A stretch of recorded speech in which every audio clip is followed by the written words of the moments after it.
Hello and welcome. Today I'm going to show you how to level up tailoring in Project Zomboid. To begin, you'll need a needle, thread, and ripped clothing. Needles along with thread can usually be found in medicine cabinets or sewing kits. Then just rip some random clothing you don't need. Ripping clothing also adds a small amount of tailoring XP. Once you have those items, open your inventory. Right-click a piece of clothing and choose Inspect to open the tailoring menu. From there, you can interact with different parts of the clothing. The main way to gain tailoring experience is by patching holes or adding padding to clothing.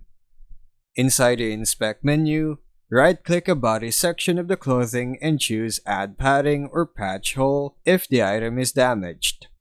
Then remove the padding, add it again, then just repeat the process until you eventually run out of thread. To level up faster, read the tailoring skill books before grinding.